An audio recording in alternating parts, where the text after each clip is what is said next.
नमस्कार दोस्तों, मेरा नाम है विशाल। आप सबका स्वागत है स्टॉक बॉक्स के बिजनेस स्टैंडर्ड एनालिसिस वीडियो में। आपको अगर शौक है बिजनेस स्टैंडर्ड न्यूज़पेपर्स जैसे बिजनेस न्यूज़पेपर्स के बढ़िया आर्टिकल्स को पढ़ने का, उनके रिसर्च को स्टडी करने का और सुनने का, तो इस चैनल को अभी सब्सक्राइब कर लीजिए। यहाँ पर हम सीखते हैं कि हमें किस तरीके से न्यूज़पेपर को पढ़ना है और उसे डिकोड करना है, उसके इंफॉर्मेशन को विदाउट एनी बायस। ठीक है, तो यहाँ हमारा बिल्कुल ऑब्जेक्टिव एनालिसिस होगा।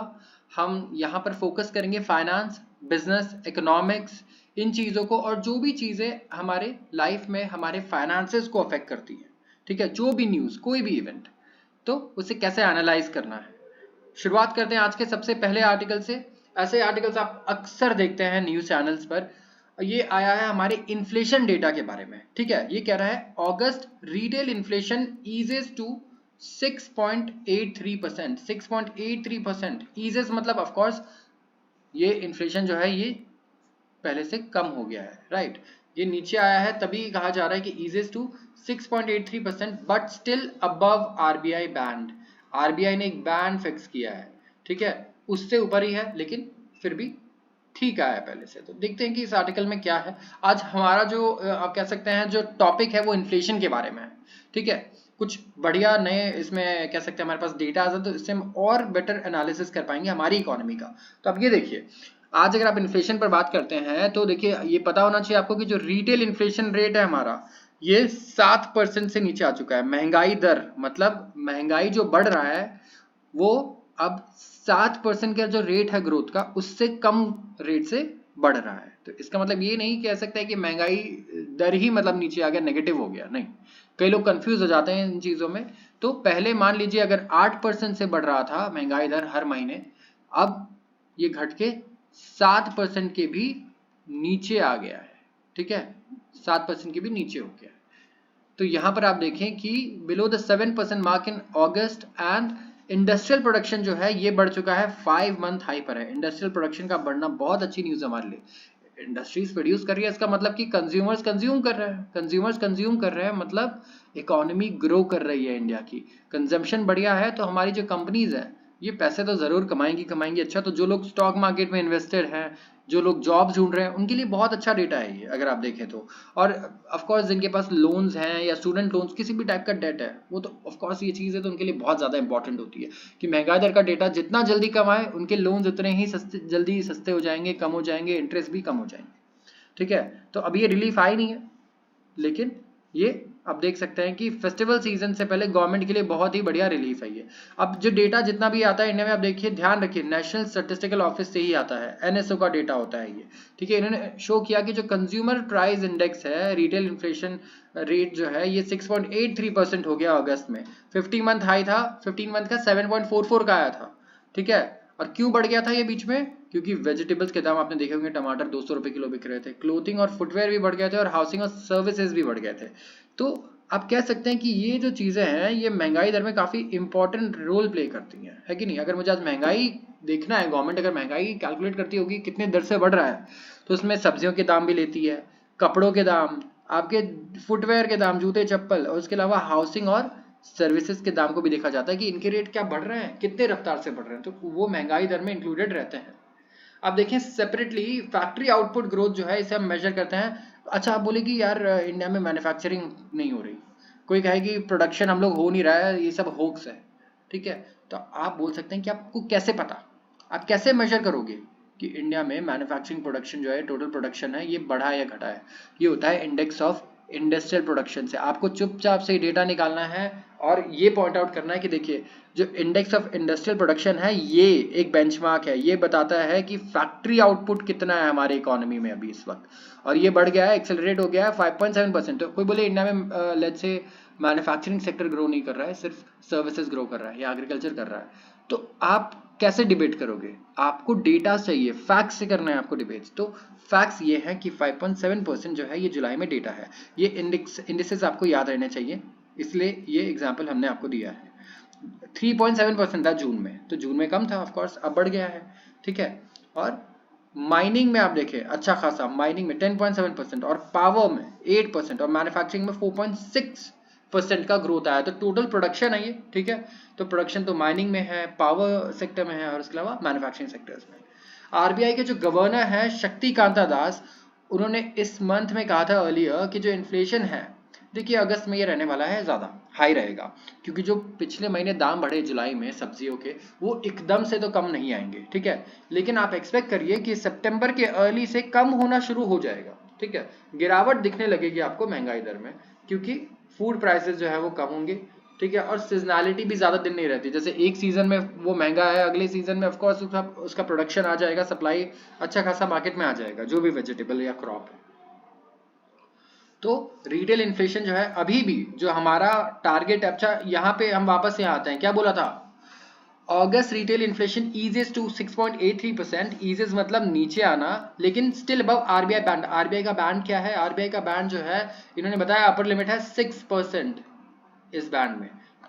तो यहाँ पर हम देखेंगे कि ये कहा गया है अपर टॉलरेंस लेवल 6% है, मतलब आरबीआई कह रही है इससे नीचे होना चाहिए, ये अपर लेवल है, और ये जो है ये आरबीआई का टारगेट है।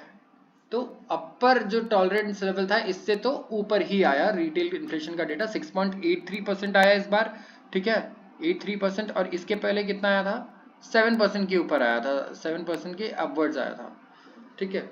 तो मॉनेटरी पॉलिसी कमेटी जो है आरबीआई की, इसने इग्नोर किया है अपसाइड इन्फ्लेशन रिस्क को, कहा है कि बहुत ज़्यादा रिस्क नहीं है यहाँ ऊपर जाने का, लास्ट मंथ ऐसा कहा था, और रेपो रेट को 6.5% रखा है, जो कि हमारे इंटरेस्ट रेट को हम कहते हैं, रेपो रेट इंटरेस्ट रेट नहीं होता हमारा, लेकिन इससे डायरेक्टली रिलेटेड होता है हमारा अपना जो हमारा डेट है, जैसे कि हाउस लोन, ठीक है, ये अगर कम होगा तो हमारे हाउस लोन जो हैं वो उसके इंटरेस्ट कम हो जाएंगे, स्टूडेंट लोन जो आपने लिया है एजुकेशन लोन वो कम हो जाएंगे, और भी मिसलेनियस जो भी आपने लोन्स लिए हैं चाहे कार से रिलेटेड हो या फिर पर्सनल ही हो, वो सारे रेट्स कम होने शुरू हो जाएंगे अगर ये 6.5% से आरबीआई इसको नीचे कर दे। ये कब कम करेगी, जब इन्फ्लेशन जो है ये कम होगा, ठीक है, ये कम होगा तो फिर ये भी कम होगा, और ये कम होगा तो आपके ये सारे खर्चे नीचे आ जाएंगे, कंपनीज को बहुत फायदा होगा, जो अगर आप, मैं तो ये बता रहा हूँ उनके पास सिर्फ लोन है, अगर आप इन्वेस्टर हैं तो आपको बहुत ही अच्छा फायदा होगा, आपकी जितनी कंपनी है वो लोन पे काम कर रही है देखिए, ठीक है, और जो भी कंपनीज लोन पे काम कर रही है इंटरेस्ट रेट उनका अच्छा खासा नीचे आ जाएगा। स्टार्ट करते हैं दूसरा आर्टिकल, ये कह रहा है skewed towards food and beverages, is India's inflation estimate correct. ये सवाल उठा रहा है कि इंडिया का जो इन्फ्लेशन एस्टिमेट है क्या ये करेक्ट है। तो यहाँ पर हम देखेंगे कि बाकी कंट्रीज कैसे अपना इन्फ्लेशन एस्टिमेट करती हैं, और क्या हम बहुत ज़्यादा तवज्जो देते हैं फूड और बेवरेजेस को। फूड मतलब आइटम्स, आपको पता है फूड आइटम्स कंजम्पशन के, और बेवरेजेस में ड्रिंक्स हो गए, चाहे नॉन अल्कोहलिक ड्रिंक्स हो या अल्कोहलिक ड्रिंक्स हो, ठीक है। तो शुरुआत करते हैं इस आर्टिकल से। यहाँ पे काफ़ी एक बड़ा आप देखेंगे ये ग्राफिक दिया हुआ है यहाँ पर, और ये ग्राफिक जो है ये कंपेयर करके बता रहा है आपको कि क्या बाकी जो कंट्रीज है वो कितना आप कह सकते हैं वेटेज दे रही है, इसे हम वेटेज बोलते हैं, सिर्फ फूड और बेवरेजेस को अपने इन्फ्लेशन के कैलकुलेशन में। इन्फ्लेशन कैलकुलेट करना मतलब महंगाई दर किस रेट से बढ़ रही है। तो देखिए इंडिया में अगर आरबीआई कैलकुलेट करती है आज की महंगाई दर किस रेट से बढ़ रही है, तो वो हर एक चीज को फैक्टर इन नहीं करेगी, राइट, ये पॉसिबल नहीं है, करोड़ों चीजें हैं मार्केट में। तो गवर्नमेंट क्या देखेगी कि सबसे ज्यादा मेजरली अगर कोई चीज का प्राइस बढ़ जाए तो उस, ठीक है, अगर लेट्स से थोड़ा भी अगर बढ़ जाए या फिर मान ले 1% बढ़ जाए, तो लोगों की जेब पे ज्यादा फर्क किस आइटम से पड़ेगा। जैसे कि मैं आज कहूं, ठीक है, कोई ऐसा आइटम जो आप यूज ही नहीं करते ज्यादा, जैसे खिलौने हैं बच्चों के, अगर उसके रेट बढ़ जाए तो इन्फ्लेशन क्या इंडिया में बढ़ जाएगा, नहीं, उसके ऑल्टरनेटिव्स बहुत हैं। और ऐसा नहीं कि आपकी सैलरी का हर महीना इतना परसेंट खिलौनों पे जा रहा है, राइट, जिनके घर में छोटे बच्चे हैं सिर्फ उनके यहाँ ऐसा है। लेकिन अगर आज मैं कहूँ कि जैसे टमाटर है, चावल है, तेल है, रिफाइन जो, और जो कुकिंग ऑयल है उसका रेट अगर आज 50% बढ़ जाए, हर एक घर में इससे फर्क पड़ने वाला है, सब यूज करते हैं इसे, राइट, तो हर एक घर का खर्चा बढ़ेगा। तो आरबीआई कहेगी कि हाँ ये ऑयल जो है कुकिंग ऑयल ये एक इंपॉर्टेंट कह सकते हैं पैरामीटर है, और इसे हम इंक्लूड करेंगे इन्फ्लेशन के डेटा के कैलकुलेशन में। तो वैसे ही फूड और बेवरेजेस ओवरऑल एक पूरा सेगमेंट है जिसमें कुकिंग ऑयल भी आएगा और आप कह सकते हैं टमाटर भी आ गया, हर चीज।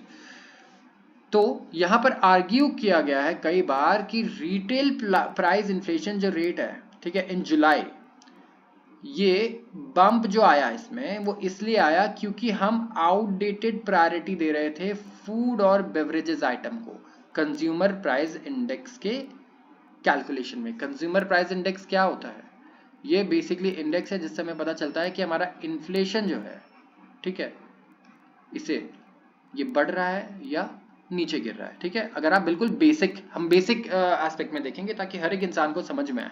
तो ये हाउस होल्ड कंजम्पशन को देखते हैं यहाँ पर। तो ये एविडेंट है इस फैक्ट से कि जो होलसेल प्राइस इंडेक्स है फूड आइटम्स में वो बढ़ा और हो गया 14.25%, ठीक है, इसी महीने में। और इक्विवेलेंट देखें सीपीआई को, कंज्यूमर प्राइस इंडेक्स को, 11.51% था। ओवरऑल डब्ल्यूपीआई रेट था -1.6%, 36%, सीपीआई था 7.44%। क्यों ये इतना वेरिएशन क्यों आ रहा है? होलसेल प्राइस इंडेक्स जो होलसेल रेट्स पर लेता है फूड आइटम्स के कॉस्ट को, यहाँ पर 14.25% ही है, ठीक है। सीपीआई देखे 11.51% आ रहा है, लेकिन जब WPI माइनस में आ रहा है 1.36% तो सीपीआई आ रहा है 7.44%। इतना ऊपर, इतना बड़ा वेरिएशन क्यों? क्योंकि जो फूड आर्टिकल्स 15.22% कॉन्स्टिट्यूट करते हैं WPI का, ठीक है, और ये 39.6% है सीपीआई में। मतलब जब हम कंज्यूमर प्राइस इंडेक्स हमारा कैलकुलेट करते हैं तो यहाँ पर हम 39% वेटेज दे देते हैं फूड और दूसरे जो बेवरेजेस हैं उन्हें। तो यहाँ पर आप देखिए कि ऑफ कोर्स ये आर्ग्यूमेंट हो सकता है कि आप इतना ज़्यादा वेटेज क्यों दे रहे हैं। तो अगर फूड और क्रॉप्स बढ़ गए या फिर कोई भी खाने का कंजम्पशन आइटम अगर हमारा बढ़ जाता है तो हमारा इन्फ्लेशन रेट एकदम से एक बम्प लेता है, चाहे डाउनवर्ड या अपवर्ड। तो ऐसा नहीं होना चाहिए, इनका ये कहना है। और ये इसलिए है क्योंकि होलसेल प्राइस इंडेक्स में सिर्फ 15% हमने वेटेज दिया है और इसमें करीब करीब 40% दे दिया है, ठीक है। अगर आप बेवरेजेस और फूड आइटम्स को टुगेदर कंबाइन करें तो इनका वेटेज है 45.86%। मतलब बेसिकली हमारा आधा जो कंज्यूमर प्राइस इंडेक्स का डेटा है और जो इंडिकेटर है ये फूड और बेवरेजेस ही है।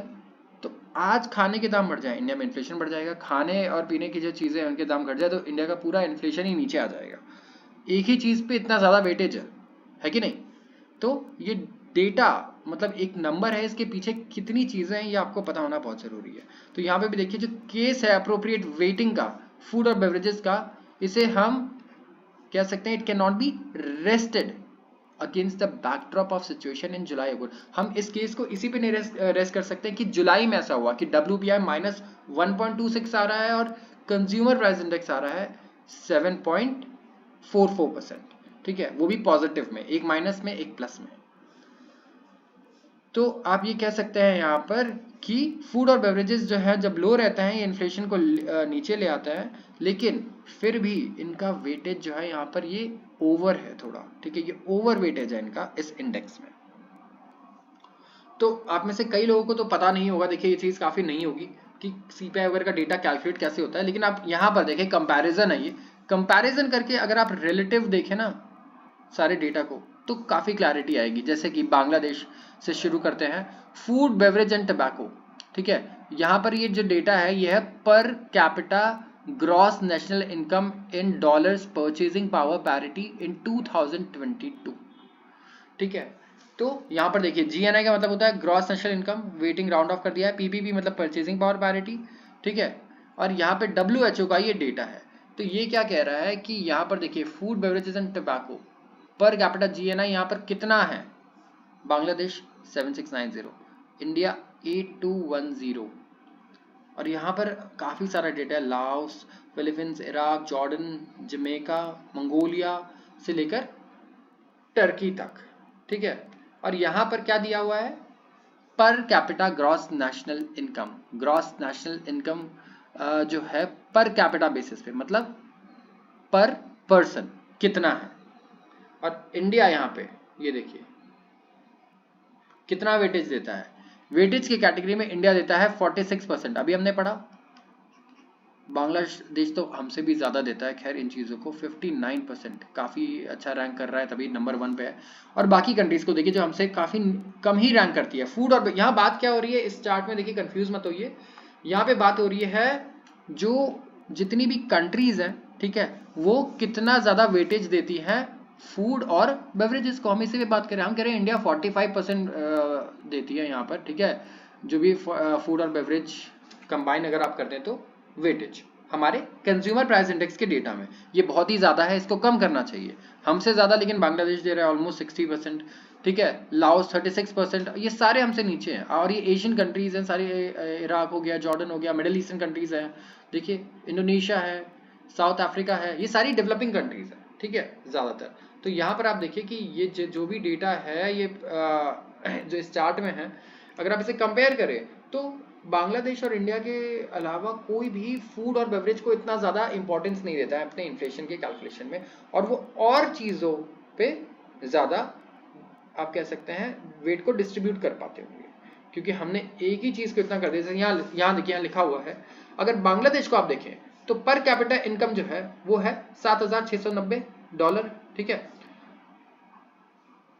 कम है इंडिया से, ठीक है, लेकिन सिमिलर कंजम्पशन एक्सपेंडिचर है। इसको भी 59% इन्होंने दिया है फूड और बेवरेज को, टबैको को अपने सीपीआई में, और इंडिया ने दिया है 48.28% इस आइटम को, ठीक है। अगर आप टबैको भी ऐड कर दे तो वैसे कितना है, 45 ही है, ठीक है। तो as such per capita income जो है एक पैरामीटर है जो हम असाइन करते हैं वेटिंग के लिए, लेकिन खाली एक फैक्टर यही नहीं है, और भी अलग अलग फैक्टर हो सकते हैं, ठीक है, कि इनकम डिस्ट्रीब्यूट कैसे हो रहा है उस कंट्री में। सबसे पहले तो इनइक्वालिटी कितनी है, कंजम्पशन का बिहेवियर क्या है, ठीक है। इंडिया में कंजम्पशन बिहेवियर बहुत अलग है अगर आप यूएस के कंजम्पशन बिहेवियर से कंपेयर करें तो बेसिकली इसका कंक्लूजन हम ये निकालेंगे कि जैसा बाकी कंट्रीज में है वैसा हम कर सकते हैं कि जो हमारा इन्फ्लेशन का जो डेटा है ये इतना जल्दी, इसमें खाली टमाटर के रेट बढ़ने से 7.5% पहुंच जा रहा है, टमाटर के रेट गिरने से फिर आ जा रहा है 7% के नीचे। इसको थोड़ा चेंज करना चाहिए, वेट को थोड़ी और चीज़ों पे भी डिस्ट्रीब्यूट करना चाहिए। फूड और बेवरेज और टबैको मिला के ही ऑलमोस्ट 50% हो जा रहा है हमारे सीपीआई का, ये नहीं होना चाहिए, ठीक है। तो कंक्लूड अगर आप करेंगे तो ये है, और इसको एक कॉन्ट्रास्ट में रखने के लिए हमने 10-15 कंट्रीज का डेटा भी रख लिया, जहाँ पे आप उनका ग्रॉस नेशनल इनकम देख सकते हैं जो इंडिया के बराबर ही है ऑलमोस्ट। ये देखिए, बांग्लादेश का कम है लेकिन लाओस का हमारे बराबर है, फिलीपींस का हमारे बराबर है, इराक का, मतलब ये देखिए इतना ज़्यादा भी नहीं है कि हाँ ठीक है बहुत ही ज़्यादा है हमसे। तो कंपैरेटिवली आप देख सकते हैं कि यहाँ पर कुछ चेंजेस किए जा सकते हैं। तो आज के लिए बस इतना ही। अगर आपको वीडियो पसंद आई हो तो ज़रूर इसे लाइक करें, ठीक है। कोई भी चीज़ आपको समझ में नहीं आती है तो आप कमेंट कर सकते हैं, तो हम अगले वीडियो में ज़रूर उसे क्लैरिफाई करेंगे, ठीक है। एंड इस चैनल को अभी सब्सक्राइब कर लीजिए अगर आपको ये वीडियो पसंद आई हो। धन्यवाद।